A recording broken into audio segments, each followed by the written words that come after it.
Good evening, everyone. Thank you so much for joining us for this really exciting conversation, an Elul conversation, developing a trust-based approach to teshuva and Chodesh Elul. It's very exciting for me to welcome an author, a scholar, a teacher, an amazing mother, an amazing wife, and an amazing sister-in-law, Shayna Goldberg, the author of What Do You Really, Really Want? Shayna is my sister-in-law, but that's not why we're having this conversation. We're having it because she has written an incredible book, which is really inspiring, thought-provoking, and is a perfect conversation piece for the month of Elul. So Shayna, thank you so much for giving your time. Thank you. It's so meaningful for me that you invited me to be here, and such an honor to be with a brother-in-law that I care about and respect so much. I appreciate that. So let's jump right in. The book is fantastic and has been getting wonderful reviews. And I know because we spent our summer in many different communities, and my children's hobby over the summer was to go to as many Jewish bookstores as they could and take a picture of their aunt's wonderful new book. So I know in the beginning of the book, you describe what led to you writing the book a little bit, your own personal experience. And one of the amazing and refreshing things about the book is that you're willing to share, you're willing to be transparent about your own life, about your own decision-making, about your own history. And you use case studies and you paint pictures about the world as it is, not the world as many wish it would be, the imperfections in marriage and in dating and the choices that we make. So as a teacher, as an educator, as somebody who counsels and consults many people, what was the impetus? What really launched or motivated you to write this book? Okay, it's a great question, and one that I've actually had a lot of time to think about in the months since the book came out, and since that question has been asked to me a lot. And I think, there's different things when I think about that question, and I would say the biggest one is that as a teacher, and specifically in my role over the last 10 years as a mashgicha ruchanit in the Beit Midrash in Migdal Uz, I've had so many conversations with students about decisions, right? Sometimes it's very little, small decisions, roommate issues, or should I learn Tanakh now or Halacha now? Where should I spend my Shabbos? And sometimes it's really major decisions, like decisions about where do they want to go to school, if they want to make aliyah, if they're dating someone, should they stay in that relationship? And when I began my role as a teacher, and definitely as a mashgicha ruchanit, I struggled with the issue of what are students looking for when they approach you, and not only students, also my role as a yoatzat halacha, or just as a friend. What are people looking for when they come to you? I'm sure you think about this a lot also. When they come to you with a big decision, I certainly did not want to be in the role of taking the responsibility of making that decision for them, even though sometimes, especially a student at the age of 18, will say, could you just tell me what to do? Right. They almost want you to tell them because they want the relief of not having to make that weighty decision themselves. So I didn't want that responsibility, but I also believe so strongly that the role of an educator and as a parent is to raise healthy young adults who are independent and who feel like they could trust themselves.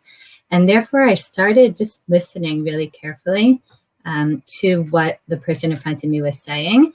And I noticed over time that as people would talk about decisions, you could really break it up into motivators that came from a place of trust, what I like to call a place of, this is what I really want, this is what I'm really feeling, or things that were based in fear.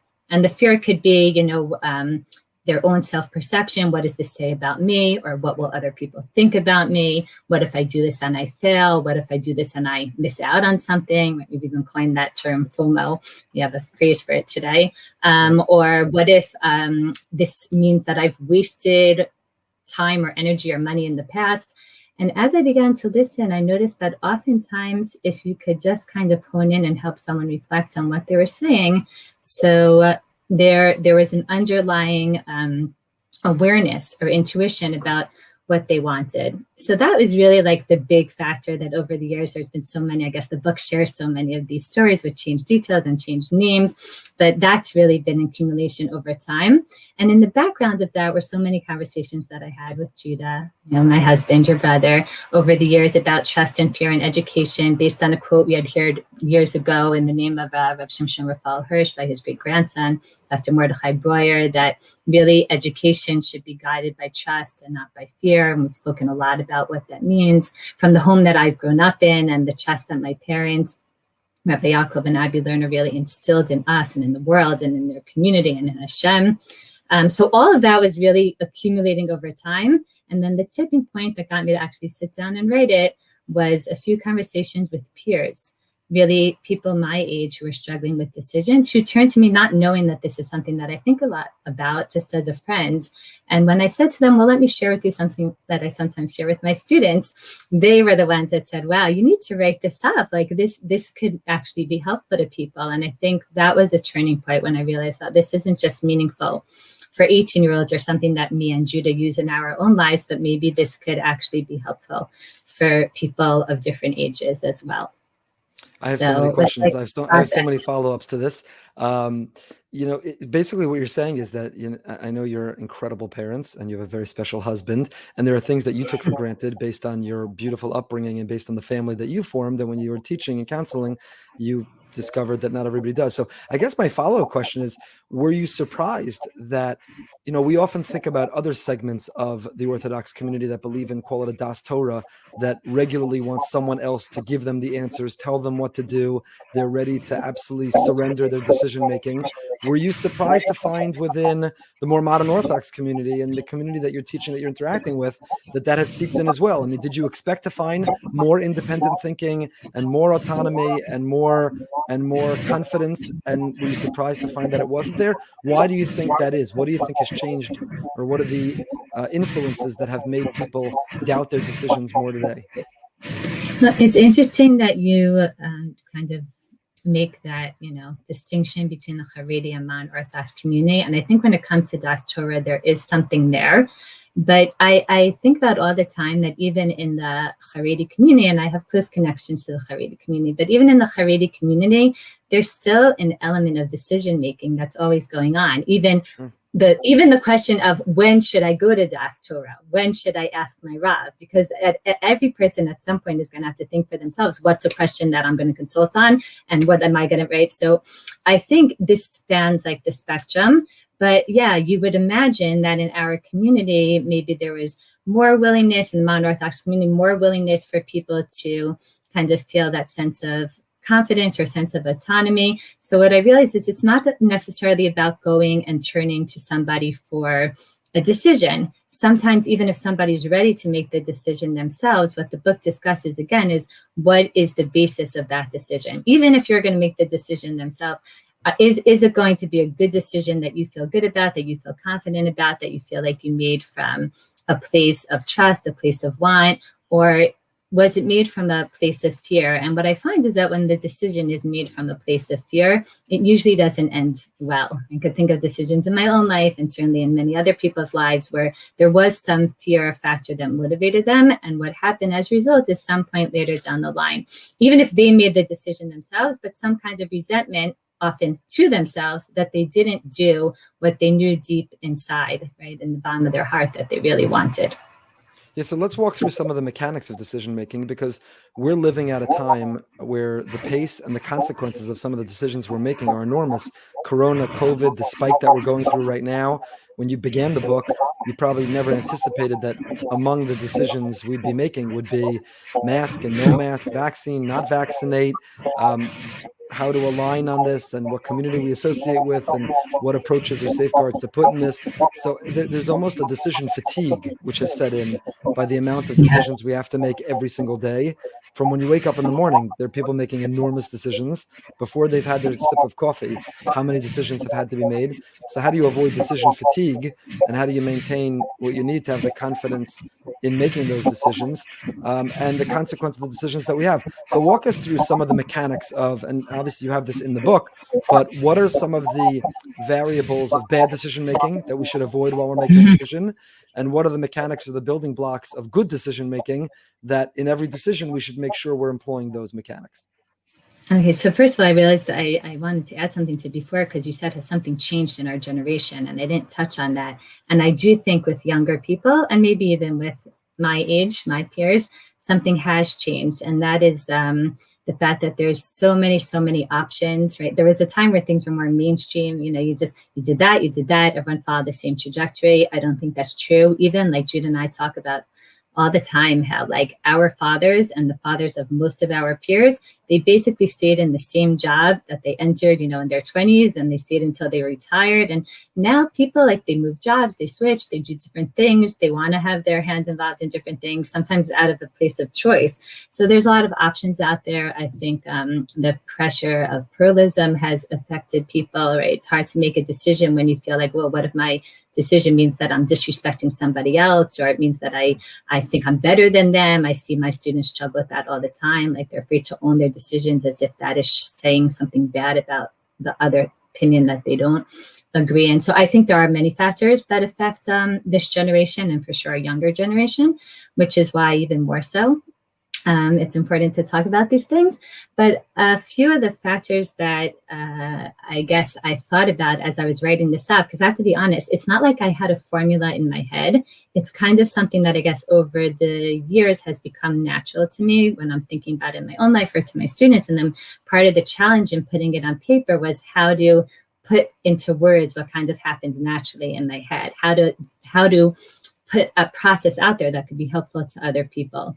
So a couple of things that I'll mention. One is, like, sometimes people are making a decision before they've done enough research. I always say the first stage is just doing research, collecting information. Someone's considering a career, and they've said since they're 10 that they want to be a lawyer, and then when they're actually kind of coming down to the decision of what career to pursue, and all of a sudden they're having doubts, if they haven't actually spoken to lawyers, spent time in a law firm, intern, right? Sometimes just getting more information makes it very clear. Oh, I like that. I don't like that. I didn't know about that. I didn't realize, to become a doctor, it's this many years of, I wanted to practice medicine. I didn't want to necessarily learn about medicine.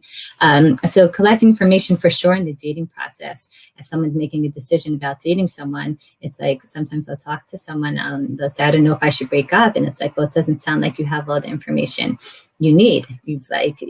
You're wondering because you don't know them well enough to know yet, even if you want to. So I think giving ourselves time to collect the information is really valuable. But another part of that is only focusing on what I like to call the best next decision. If we're thinking about a decision that's even 2 decisions away, of course you can't make that decision yet because you're not there. But if you're always thinking about, okay, what's the best next decision? So I'll give you a couple of examples to make it real. But I spent a Shabbos, not in the seminary where I teach, but in another seminary. And over that Shabbos, a young woman came over to me. It was November time. And she said to me that she had chosen the seminary that she was in, but all of a sudden she had been wondering, like, maybe she should have gone to the other option that she was choosing. So I said to her, listen, you're not back in 12th grade. You're not making the decision of, should I go to X or should I go to Y? You have to make the best next decision, which is, should I stay in X or should I switch to Y? That's not the same decision. All of a sudden, when I framed it like that, she said, oh, wait, I don't want to leave here.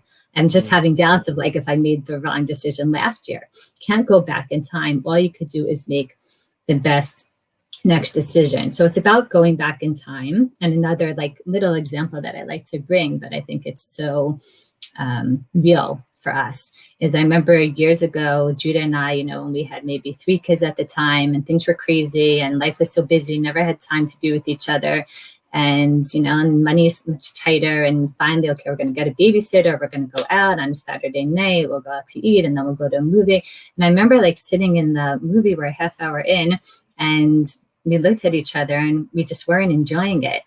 And Judah's like, let's leave. We have another hour with the babysitter. And I was like, what do you mean? We already paid for the tickets and whatever. And he at the time was like, that money's gone. Like, that money's gone. Do we want to stay here? We don't want to stay here. Like, let's get up and make, let's get up and, like, make the best use of the time that we have left. So that's a fear. You asked what fears, right? There's a fear that people have, like wasted time, wasted resources, wasted money, or people who are in the middle. I know people who their whole lives dreamed of a certain career, spent their summers interning, spent hours studying for the test to get, and then started the schooling for that career and felt like they weren't enjoying it and it's not for them. But then there's that voice in your head. It's like, but for the last 8 years, I've been not just telling everyone and what's everyone going to think of me, but spending time and money and energy to be here. But then you're like, I don't want to be here. anymore. And it's the ability to make that best next decision. Okay, so the research, the best next decision.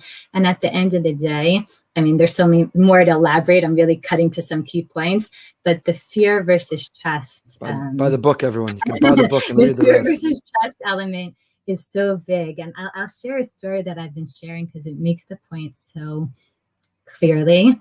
But this goes back to a student of mine. There's a lot of stories in the book, by the way. Most of the stories are not exactly as they happened. I had to change enough details and the names.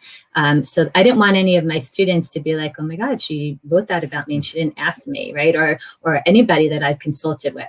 So I know I was successful in that because I've had multiple students say, I know that story is based on me, about the same story. So, because the underlying principles are oftentimes things that come up a lot. But there is a story in the book that is exactly as it happens. I call her Miriam in the book. That's not her name, but she gave me explicit permission to share the story. And this was a senior in my note years ago who was debating between two schools where to spend her Shana B'Aretz, her year in Israel. And she came over to my house the night that the registration was due on the Apply to Send website. She came over around 9 o'clock saying she has no clue where she wants to go. And when she sat down on my couch and I said to her, okay, but tell me like where you want to go, like what? And I thought she would say, Miss Goldberg, I told you I have no clue. That's why I'm here. But instead, right away, she said, School X. So I said, all right, that was easy. Let's go sign up. And then she started with the like, but what if the classes are on a higher level in school Y? Well, Miriam, do you want to go to the classes? Do you want those classes in school Y? Do you want to go there? She thought of it. No, I think I still want school Y. But what if the girls are better in school Y? Do you want to go there because there's better girls? What if maybe the location really is better in school Y? Do you want to go there because the location's better? And after we went through a few rounds of that, and then I said, sounds like you want to go to school X. And I remember she said to me at the time, like, wow, thank you so much. This was so helpful. And I just burst out laughing. I'm like, that I didn't say anything other than kind of reflect back to you what it is that you really wanted. It was so clear to me that she knew what she wanted. She just had to be given the permission to trust herself. And I think, and that's the part, that's what's so key in the book, is that fear is such a dominating, innate, overwhelming emotion, and for good reason. I think Hashem created us with fear because it protects us. It protects us physically. It protects us emotionally from people that hurt us. I would never, ever, ever want to tell someone to ignore their fears or to not pay attention to them. The thing is, could you kind of look them in the eye and say, oh, I have a fear that there's better, students there, or there's better classes there, or there's a better location. But you know what? I still want to make this decision. And the ability to kind of be honest about your fears and map them all out, and even like make that pro and con list and like stare it in the face and say, well, these are all the reasons why I'm afraid to, or why I should rationally be pulled in the other direction. But you know what? I just want to do this. That to me is like, wow, you must really want to do that. If you're able to seal those fears and think about them and confront them, and you still are feeling like you want to do that, right? Like the student who says to me, like, is it crazy that I want to make Aliyah? I'm going to miss my family. I don't even know what degree I want to study. And there's no liberal arts education here. And where am I going to settle down? And am I going to find a spouse? And it's like, it is pretty crazy. And she's like, but I just want to be here. So that she's going to make it work, as opposed to somebody who makes a decision for all kinds of fear-based reasons, right? Because in 10th grade, I told all my friends that I was going to be that person who stayed in Israel and made Aliyah after my year. And you want to say to her, okay, but do you want to come now? And the tears start flowing, and right, she's afraid of what everyone's going to say about her. Someone once gave me great advice. That when you feel conflicted about a decision, you don't know A or B, take a coin, name the heads A and the tail B, and flip it in the air. And when it's in the air, your heart will tell you which way you want it to land.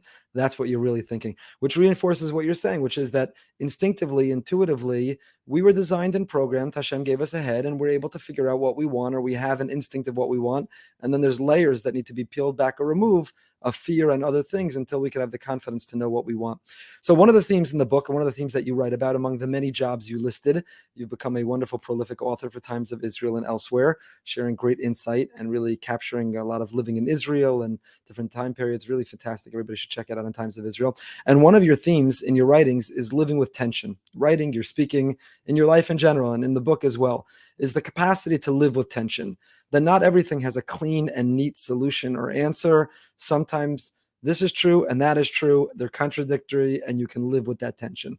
So talk a little bit about living with tension all year round in decision making, and maybe whether specifically the notion of living with tension in the month of Elul, where we're thinking or reflecting on all the decisions we made the previous year and trying to make decisions for the year ahead.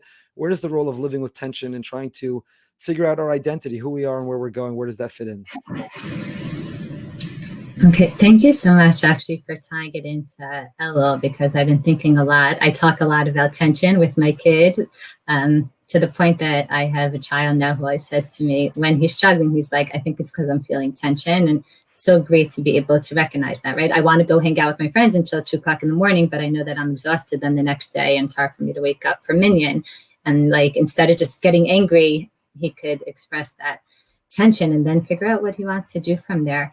But with Elul, I was actually thinking today, I think I know these psukim by heart, but just want to be sure I'm getting it right. Like, we have the psukim in Parshat Nitzavim that are so powerful. Of Ki mitzvah zod asher nochi mitzavcha hayom lo nifleit hi mimcha v'lo rechokahi. And the Ramban says that mitzvah is teshuva. That teshuva, that Hashem gave us the ability to do teshuva, it's not far from us. It's not something lo b'shamayim hi. We say Torah is lo b'shamayim. That's one explanation of these psukim. But the Ramban says we're talking about teshuva. It says lo b'shamayim. Rather, ki karov elecha devar ma'od bepicha b'vavcha lasotel. Great Eitzan Cat song. But ki karov elecha devar ma'od. That this matter, teshuva, is so close to you. Now, sometimes we feel like it's so far, because we feel like, yeah, but you don't know what I've done. You're telling me it's so close because you don't really know like what my actions have been this year, what my thoughts have been, and I Hashem doesn't want me, or I can't really do that, or it's not possible. And the Torah tells us no, which really means is that Hashem's telling us you have the power to choose. You have the power to talk yourself through this. You could choose to do something that is difficult and that seems impossible, because ki karov elecha davar ma'od. So I'll tell you where the tension piece comes up, and I'll give you, as you said, the book is full of personal examples because it's hard for me to teach. I know you also get a lot of personal examples. It's hard for me to teach without bringing myself, but I will tell you that about 2 days before the release of the book, I had like a real panic attack all of a sudden thinking about people reading these personal stories. Because when I was writing, I was like writing to my children, my students, and like strangers I don't care about. But then I started thinking about people that I kind of know or think they know me, but they don't really know me. So it's not easy always to put yourself out there. It's definitely a vulnerable feeling, but it's who I am. So I'll share a personal thing, which is anyone who knows me well knows that I like control, or I like things organized or a certain way. I like my house to be neat, or, I was that kid that when I was little in my bed, I couldn't go to sleep if the closet was a little open or something was sticking out of a drawer. And I would say to myself, this is so ridiculous, you're exhausted, don't get out of bed. But like I would get out of bed, and thank God it's not, I don't have a diagnosable form of OCD. It's something I've been able to manage. Sometimes people really need therapy or medication. I've been, it's not to that degree, but I like control. So I've had to do a lot of work, and this is where the tension piece comes in. And I really think this is part of teshuva, of learning how to talk to myself and saying, let's say Judah wants to talk about something, and there, we need to have an important conversation and sit on the couch. So in our early marriage, I'd be like, okay, let me just like finish washing all the dishes in the sink, I want things to be settled, and then we could talk.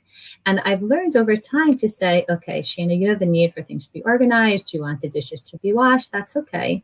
To kind of acknowledge that need, to embrace it, not deny it and push it away, because when you push something away, it usually kind of pushes back stronger, but to say, yeah, I have a need. I'm going to acknowledge it. I'm going to hold it right here. I'm going to feel it. But right now I could kind of talk to that need and say, I hear you. And I know you like the, sink to be clear of dishes, but like, it's more important for you to go sit down on the couch and have this conversation. You can make that choice. You could choose to do that.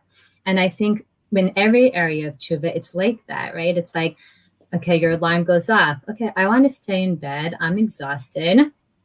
But no, I also want to daven. I want to be the kind of person who gets up on time, who's productive, right? Or I want to eat the rest of that cake that's left over from Shabbos that's on my counter. But I also want to be healthy. Now, instead of saying, oh, I don't want to eat it, and pretending that I don't want to eat it or that I don't have those needs, I could acknowledge them and feel that tension and then say, okay, how can I make a good decision moving forward? So for me, that meant on yesterday, finally putting the rest of the cake in the freezer. Because I just know I can't handle it when it's on the counter. I could pretend I have willpower, but I don't have willpower in that area. But I can kind of say out loud that I'm feeling that tension and I'm not happy with the decisions that I'm making. I can make another decision. And I really feel like the more people learn how to embrace tensions, the more they can make the decisions that they really want to make. Right? So the book is about kind of learning how to not give into those impulsive wants and thinking about what you really want from that deeper place. And part of that is by acknowledging the tension of it and saying it's okay to acknowledge that I'm human, or I really want this. And at the same time, I want to make a decision to do something different. That's great. It's kind of like naming the elephant in the room, or you can't really conquer something until you've named it. So if you pretend that you never like cake, like you said, you're going to struggle when it's on the counter because it's just, there's that tension you're not even acknowledging. When you acknowledge it, then you know what direction or you can develop a strategy of how to do it. I love that. I love that. Absolutely. I've told many students over the years, like, who have said to me, like, I don't know, like, I want to daven and I'm just not davening in the morning. And I'm like, yeah. And they're like, yeah, I want to daven. I read all these books. I have a chabutza about tefillah, you know, and then it's like, well, tell me what happens. And I'm like, well, my alarm goes off and I hit the snooze and I don't get out of bed. So it's like, so let's stop for a minute and acknowledge that when the alarm goes off, you don't want to daven. You want to stay in bed. And it's like, but what does that mean about me? It means that you're human. Now what? So now get a friend to pull you out of bed, reward yourself, right? Any kinds of whatever, like prize that you could give yourself, incentive. But until they're willing to acknowledge that, and I find this also, by the way, in all kinds of struggles that people have with keeping halacha, they don't want to admit to themselves that they're not keeping the halacha. So they're just like, oh, I don't know what happened. It's like, you made a decision. Until you own that, and make another decision. Yeah, I believe very strongly. Yeah, that's a big area of decision making too, is people who don't own their decisions. There's a lot of blame game, a lot of not taking responsibility, a lot of, if I had a different parents, different spouse, different children, different education, different roommate, instead of owning the decision that where they find themselves is the result of a string of decisions they've made, and you can pretend it wasn't, but there's definitely a big absence of people owning their own decisions too, which is a big part of what Elul is about also. Yeah, so, and a big part of the best next decision, you know, it doesn't matter what happened yesterday or the upbringing. I mean, it matters in the sense of you may have to process that and maybe need therapy and maybe, you know, you need to think about it, but you still have to make the best next decision. And that's what I love that. People think that Elul and Yom Noram are all about being evaluated for the past, but the Gemara says that Ein danan la'adam ela lefi ma'asav shelo sasha. We're judged for who we are today. What we chose yesterday impacts us today, but then all we have is the next decision. So that attitude of the next decision is a great, I love that vision of the next decision, stay in the moment and make it about the next decision. And it's interesting what you say about living with the tension. I just had a staff meeting yesterday, and there were a series of things that we said we wanted to do. And so finally I turned to them, I said, it's Elul. We're always understaffed for the ambition we have for the projects. Let's decide. Either we're not doing it and we're going to be okay with that, or let's make it happen. And what do we need to do? But instead, we just keep meeting, keep talking about the thing we want to do. It's not doing it. It's on our to-do list, and it's just weighing on us and driving us crazy. So sometimes the decision is, let it go. It's a dream. You want to do it. In other circumstances, maybe you will do it, but for now you can't do it. And it's a decision to let it go instead of feeling like a failure that I just can't do it right now. Yeah. Yes, very much so. A decision to not engage in something or not do something is very much an active decision. And, you know, when it comes to Avodat Hashem in general, and especially with teshuva, I think the deeper, more long-lasting teshuva, I will call it, comes from that positive place of just thinking about what you want. And sometimes people say to me, like, why is it so important what you want? Like, you know, we have halacha and we have Ratzon Hashem. Of course I believe in Ratzon Hashem and in halacha. I just think that at the end of the day, what does that mean practically, right? Part of what I want is to do Ratzon Hashem, and part of what somebody could also kind of train themselves, like we could want something and move ourselves in that direction. But at the end of the day, a choice has to be from a place of wanting it and not from fear. And in the book, I share a story of a woman who once told me that she had gone from davening 3 times a day with a lot of kavanah to not davening at all. And she wasn't quite sure what happened and how that happens. And we were talking about it and discussing it, and not kind of, took a day in the conversation without even realizing what she was saying, kind of just flow of consciousness. She started telling me about a shir she had gone to of a Rav who was so inspiring, and she was saying, and it was so inspiring, and I remember that as like a high, in my tefillah experience. And as she was telling me about this year, she said that the Rav had said, when you're davening, you're talking to Hashem, and he threw in a line there, like, anyone who doesn't feel like they're talking to Hashem when they're davening, like, shouldn't even be davening, because they don't. Now, at the time, that was so inspiring and so motivating to her, because she's like, wow, I'm talking to Hashem.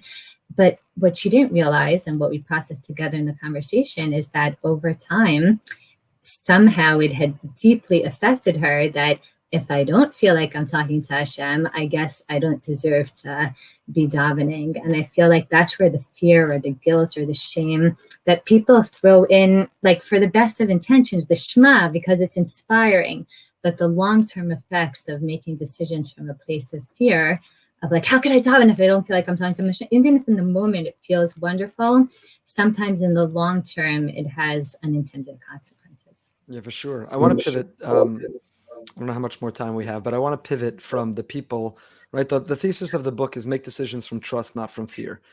Are there people who trust themselves too much?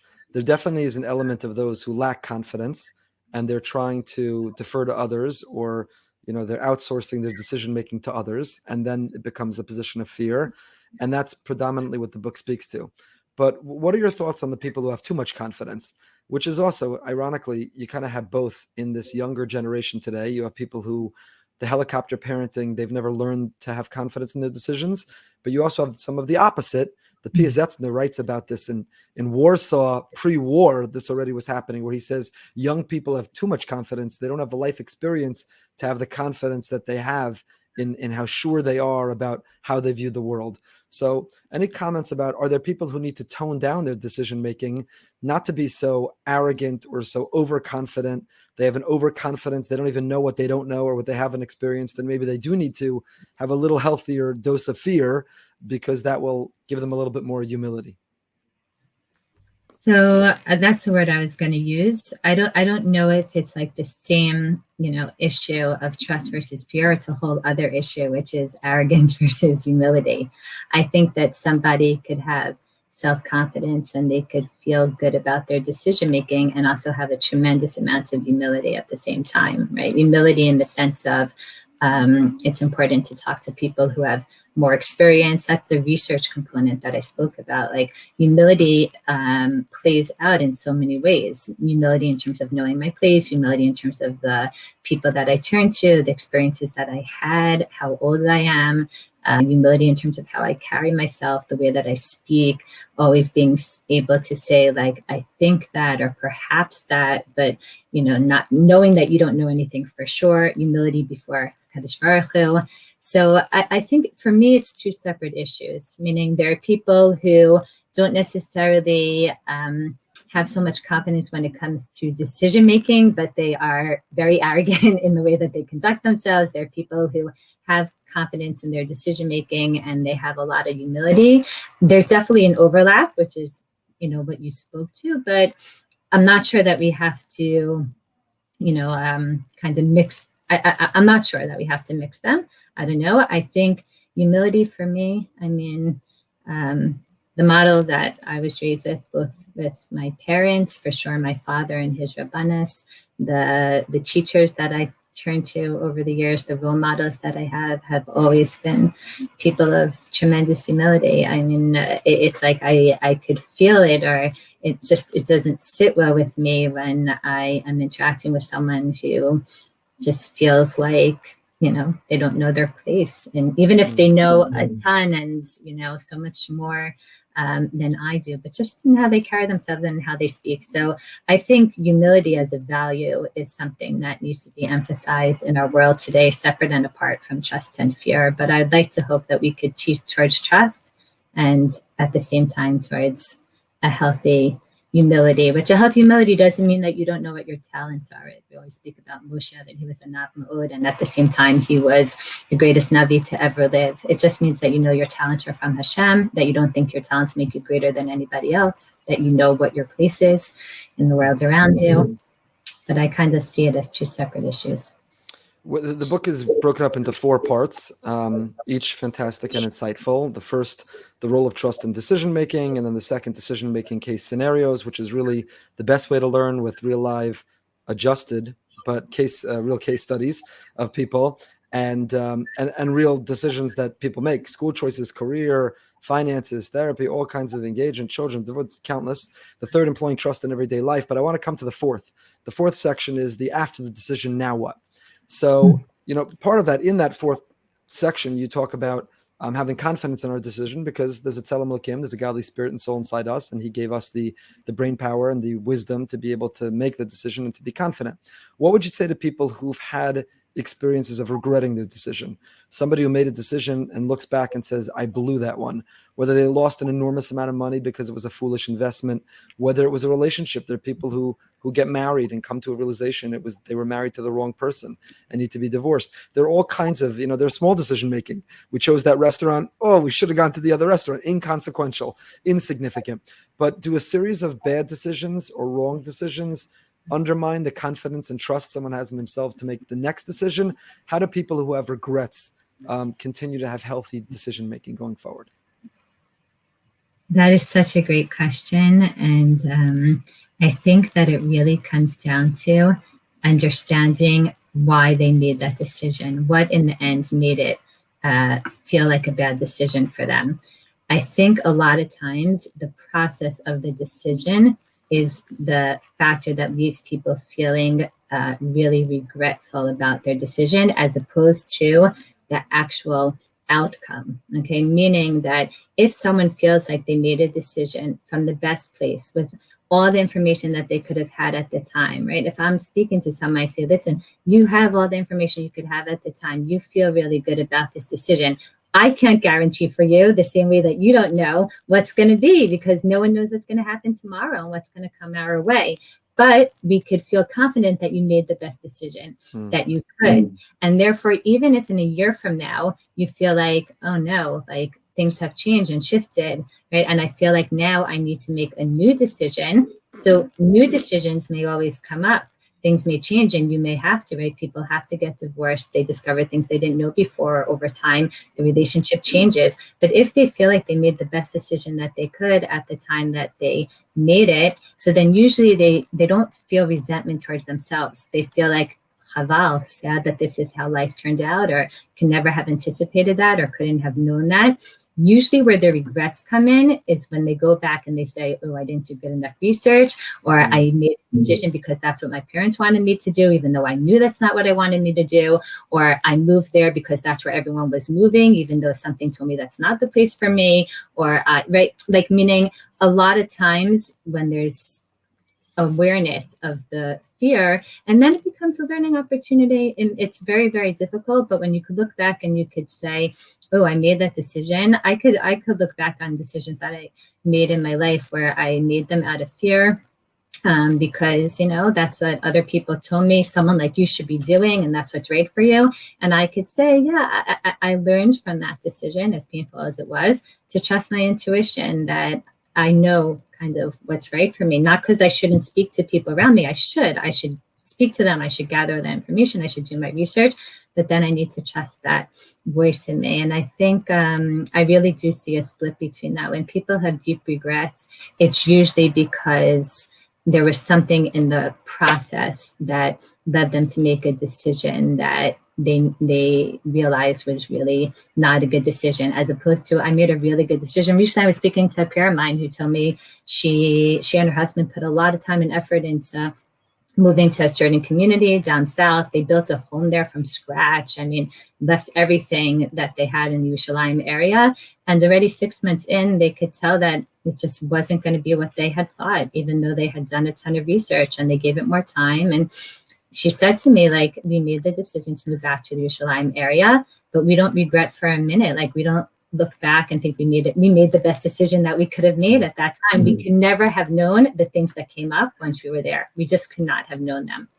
So I think really helping ourselves think about the process allows us to move forward, because then we say, okay, I regret it, but now I know a better way to make a decision moving forward. So hopefully I won't have to feel that feeling again. Yeah, you learn from it. I feel that a lot with Corona, because I look back and again, the decision fatigue of people in leadership schools, and everybody's making decision as an individual or for a family, but for institutions, it's been a lot of decision fatigue that we thought was done, and it turns out it's back again. But I look back at last Pesach and I say that I cannot believe that, like, my parents and in-laws were each a block away, but at the time we told everyone you cannot be together. Like, there was this thought that if you leave the front door of your house, everyone was going to die. It turns out that we were wrong. We didn't know enough about the disease. We could have been outside, separated by 6 feet, but we made the right decision with the information we had at the time. And so there's no regret. I would make the same decision again. If I had the same information and then I'd make it again. Versus, as you say, the decision was because we didn't do the research, we didn't do our homework, or we were too overconfident or whatever else. So either way, either you don't regret the decision because you'd make it the same one again, or you learn something from it, which makes you a better decision maker going forward. And at least you can extract that. I guess the worst would be if you made the wrong decision and you don't even know it, or you don't learn from it, or you don't take the time to do a postmortem on the decision that didn't go the way that you had hoped. Yeah, and there are people, and when I was writing the book, I sent it both to Dr. David Pelkovitz and also to Dr. Tova Lichtenstein, two very esteemed psychologists, social workers in their field, because I'm not a social worker and I'm not a therapist and I'm not a trained mental health professional. And I wanted to make sure that I wasn't crossing over any inappropriate boundaries. And one of the things that I'm careful to say a few times in the book is that a lot of people out there will need more help and work on these things. Sometimes it's not enough to just say, okay, well, you're in this tension and do what you think is the right thing to do, because there could be all kinds of issues and blocks for people that are bigger than them that have to be processed and worked through. So I never want to trivialize that and make it sound simple, because oftentimes people are struggling with things from their upbringing or based deeply and rooted in their personality or mental health issues, right? Like,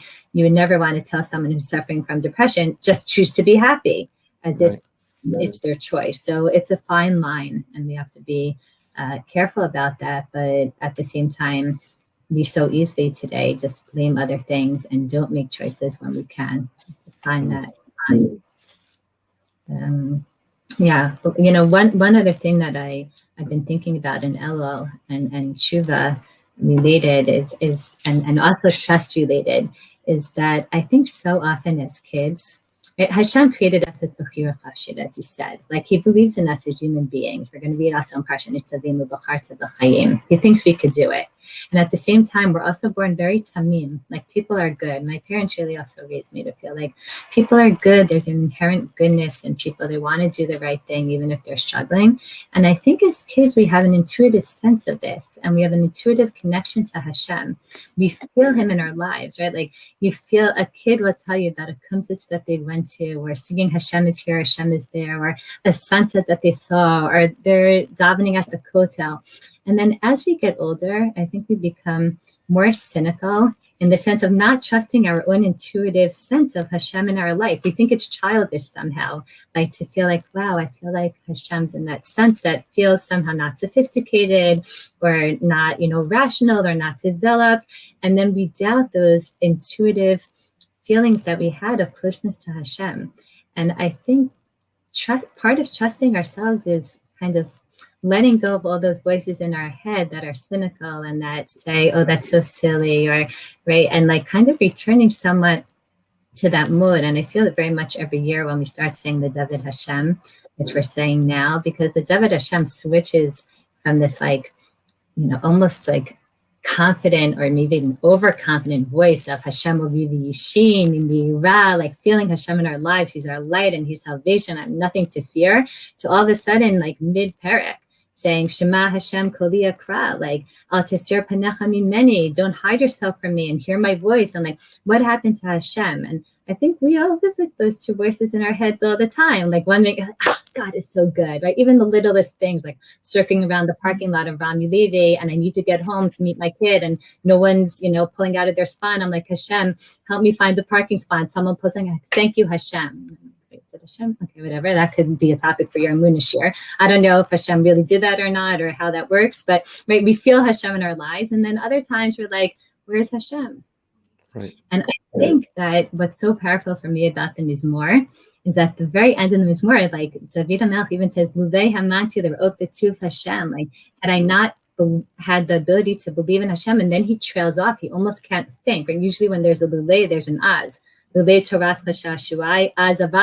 Torah wasn't my plaything, then I'd be lost. Here he can't even say it. Like if I wouldn't believe in Hashem, he can't even, he's too scared to say out loud what he's feeling, because what's going to be of him if he doesn't believe in Hashem? And yet the Mizmor ends, Kavel Hashem, Hashem, hope in Hashem, and strengthen yourself and turn back to Him. And I always think, what gave him that hope when he's feeling so lost and so out of it?